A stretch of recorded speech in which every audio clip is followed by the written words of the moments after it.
visual lie. This looks like a cookie. It is actually a biological weapon. Britain built 5 million of these to kill every cow in Germany.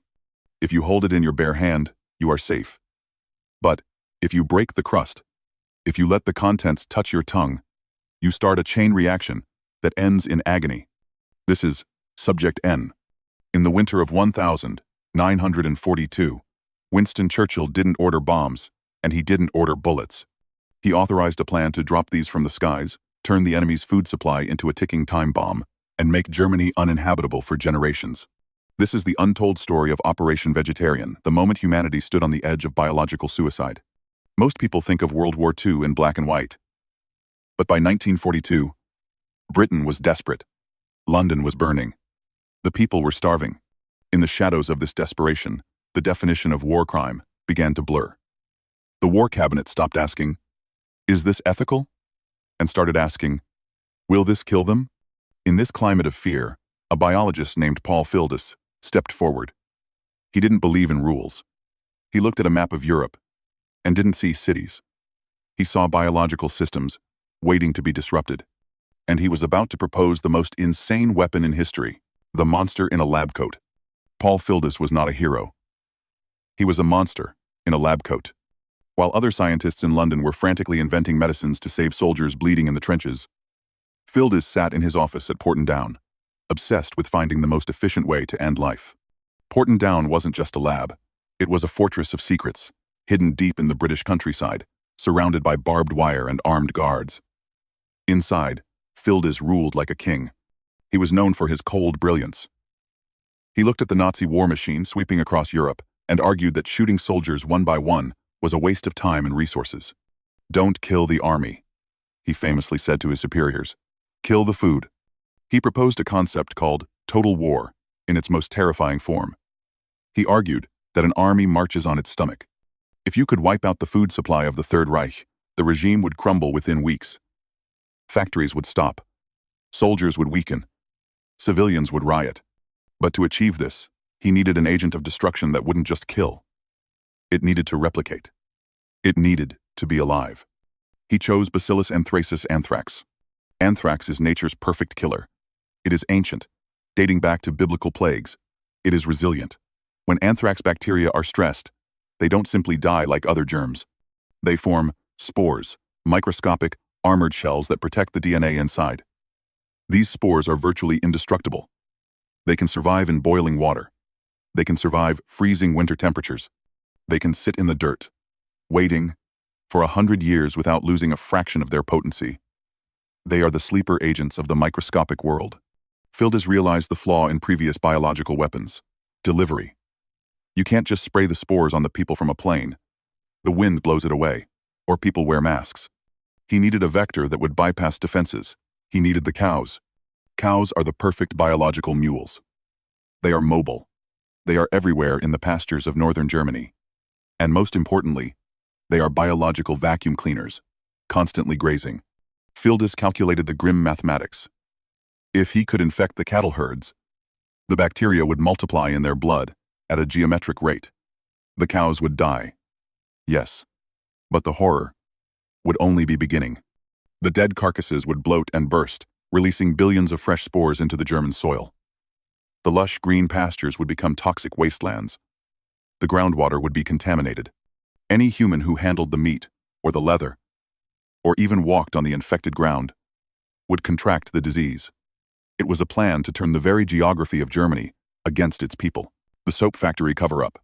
To build 5 million biological weapons without anyone noticing, the government didn't hire a defense contractor. They hired a luxury soap maker. The logistics of genocide required secrecy.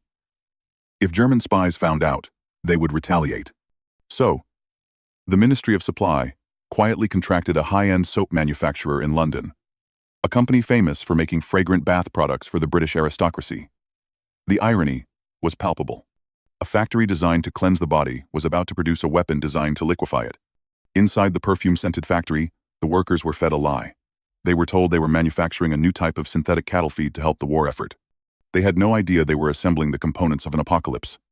The assembly line was terrifyingly simple, yet precise. They took linseed meal, a waste product from flax oil production, and pressed it into small, hard discs, about 2.5 centimeters in diameter. Machines drilled a precise hollow cavity into the center of each cake. Then, the cakes were moved. They were transported in unmarked trucks to a secure, sterile facility run by the military. Here, the atmosphere changed completely. The smell of soap was replaced by the smell of antiseptic. Men in heavy rubber hazmat suits, looking like aliens, carefully injected the payload. A concentrated slurry of pure, hyper-virulent anthrax spores bred specifically by Fildus to be resistant to environmental stress. The hole was sealed with a wax plug. The finished product was a masterpiece of lethal engineering. It was robust enough to be thrown from an airplane at 10,000 feet without breaking apart in the air, but soft enough that a cow would chew it up instantly. The Royal Air Force modified their Lancaster bombers for the mission. They designed special wooden chutes that could hold thousands of cakes. They calculated the math of death. One bomber could carry 40,000 cakes. A formation of 12 bombers could blanket a massive area of German farmland in minutes. The plan was set for the spring. The cattle would be released into the pastures. They would find the cakes. They would eat them. And within 48 hours, the silent slaughter would begin. But Fildus was a scientist. He didn't rely on theory. He demanded proof. He needed to see death with his own eyes. The snuff movie experiment. The experiment on Gruinard Island wasn't science. It was a massacre. Fildus needed a testing ground remote enough that if the plague escaped, it wouldn't kill everyone in Britain.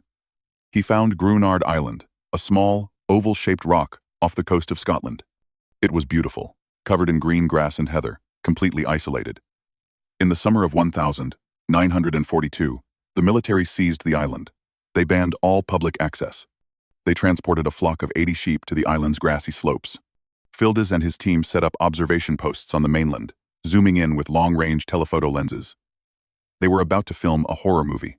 The scientists detonated a small explosive charge suspended over the island, releasing a cloud of anthrax spores. The wind carried the invisible mist over the unsuspecting sheep. At first, nothing happened. The sheep continued to graze. The sun continued to shine. It looked peaceful. But inside the animals, a war had begun. The spores were stripping off their armor and multiplying in the bloodstreams. The footage from the days that followed is grainy, silent, and absolutely nightmarish. The sheep stopped eating. They became lethargic. Then, the trembling started. They staggered around the island like drunks. Finally, they collapsed. Blood began to ooze from their noses and mouths as their internal organs hemorrhaged and liquefied. The kill rate was nearly 100%. But then, the nightmare escaped. The scientists thought they could control the plague. They were wrong. A severe storm battered the Scottish coast.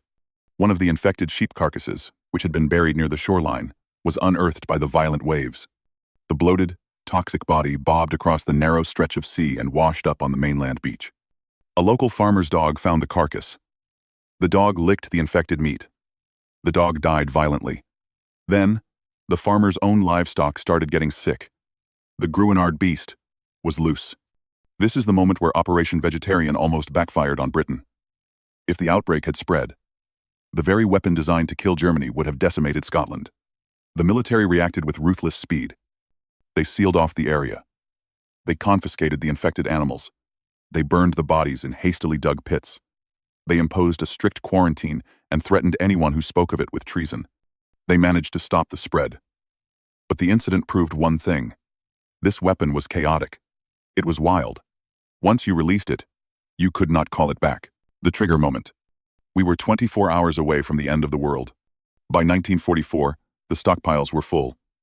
5 million death cakes were packed in crates. The bombers were loaded. Churchill had the finger on the trigger. The flight paths were drawn. The pilots were briefed. So, why is Germany not a wasteland today? Why are there still cows in Bavaria? The answer is D-Day. The Allied invasion of Normandy was a success. The Allies were pushing toward Berlin. The war was ending. The British High Command realized a terrifying truth. If they dropped the cakes, they wouldn't be conquering Germany.